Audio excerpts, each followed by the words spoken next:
Hello friends, എല്ലാവർക്കും നമസ്കാരം. നമ്മുടെ ചാനലിലേക്ക് സ്വാഗതം. അപ്പോൾ ഇന്ന് വന്നിട്ടുള്ളൊരു നാടൻ കറിയുടെ റെസിപ്പി ആയിട്ടാണ് ചെറുപയറും മത്തങ്ങയും വെച്ചിട്ടുള്ളത്. അപ്പോൾ ഞാനൊരു ചെറിയ കഷ്ണം മത്തങ്ങ അതുപോലെ തലേന്ന് വെള്ളത്തിലിട്ട് ചെറുപയറും കഴുകി ഒരു കുക്കറിലേക്ക് ഇട്ടിട്ടുണ്ട്.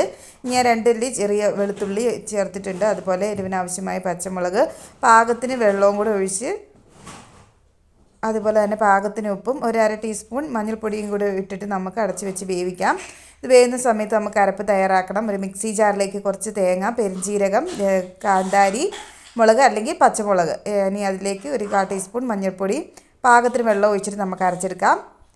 അപ്പോൾ നമ്മുടെ പയറൊക്കെ ഇവിടെ നന്നായിട്ട് വെന്ത് വന്നിട്ടുണ്ട്. ഞാൻ ചെറുതായിട്ടൊന്ന് ഉടച്ചെടുത്തിട്ടുണ്ട് കേട്ടോ. ഈ ഒരു പരുവത്തിലാണ് ഞാൻ എടുത്തേക്കുന്നത്. ഇനി പത്തയ്ക്ക് ഒന്ന് ഉടച്ചെടുക്കണ്ടെന്നുണ്ടെങ്കിൽ നിങ്ങൾക്ക് അത് ഒഴിവാക്കാം. ഇനി അരച്ച് വെച്ചേക്ക് നമ്മുടെ അരപ്പ് കറിയിലേക്ക് ചേർത്ത് കൊടുക്കാം. ഇനി ആ മിക്സി ജാറിലേക്ക് കുറച്ച് വെള്ളവും കൂടി ഒഴിച്ചിട്ട് അതും കൂടി ഒന്ന് ഒഴിച്ച് കൊടുക്കാം. അപ്പോൾ നമ്മുടെ കറി നമുക്ക് തിളയ്ക്കാനായിട്ട് വെക്കാം കേട്ടോ. ഇനി നമുക്ക് കടുക് താളിക്കാൻ ഒരു ചട്ടി വെച്ച് കൊടുക്കാം. അതിലേക്ക് എണ്ണ ഒഴിച്ചിട്ട് നമുക്ക് കടുക് ചേർത്ത് കൊടുക്കാം. ഇനി അതിലേക്ക് കുറച്ച് ഉള്ളിയും അതുപോലെ തന്നെ കറിവേപ്പിലയും ഇട്ട് കൊടുക്കാം. ഇനി ഞാൻ ഇതിലേക്ക് കുറച്ച് തേങ്ങയും കൂടെ ചേർക്കുന്നുണ്ട് കേട്ടോ. അതും കൂടെ ചേർത്ത് വറുത്തിടുന്നുണ്ട് നമ്മുടെ കറിയിലേക്ക്.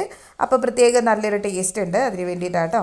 അപ്പോൾ ഇങ്ങനെ ട്രൈ ചെയ്തിട്ടില്ലെങ്കിൽ ഒന്ന് ട്രൈ ചെയ്ത് നോക്കിക്കോ, നല്ല അടിപൊളി ടേസ്റ്റാണ്. അപ്പോൾ അത് നമുക്കൊരു ബ്രൗൺ കളർ ആവുന്നോടം വരെ ഒന്ന് വറുത്തെടുക്കാം. അപ്പോൾ ഇവിടെ ബ്രൗൺ കളറായിട്ട് വന്നിട്ടുണ്ട്. നമുക്ക് കറിയിലേക്ക് ചേർത്ത് കൊടുക്കാൻ. കണ്ടിട്ട് നല്ല സൂപ്പർ ടേസ്റ്റ് ആയിട്ടുള്ളൊരു കറി ഇവിടെ റെഡി ആയിട്ടുണ്ട്. അപ്പോൾ ഇങ്ങനെ ട്രൈ ചെയ്തിട്ടില്ലെങ്കിൽ തീർച്ചയായിട്ടും ഒന്ന് ട്രൈ ചെയ്ത് നോക്കണം. വളരെ പെട്ടെന്ന് തയ്യാറാക്കാൻ പറ്റിയ ഒരു കറിയാണ് കേട്ടോ. നല്ല നാടൻ കറിയാണ്. അപ്പോൾ ചോറിൻ്റെ കൂടെയൊക്കെ നല്ല അടിപൊളിയായിരിക്കും. അപ്പോൾ നിങ്ങൾക്ക് ഇഷ്ടപ്പെട്ടെങ്കിൽ ലൈക്ക് ചെയ്യണം, ഷെയർ ചെയ്യണം. അതുപോലെ സബ്സ്ക്രൈബ് ചെയ്യാതെ കാണുന്നവരുണ്ടെങ്കിൽ ഒന്ന് സബ്സ്ക്രൈബ് ചെയ്ത് സപ്പോർട്ടും കൂടി ചെയ്യണം കേട്ടോ.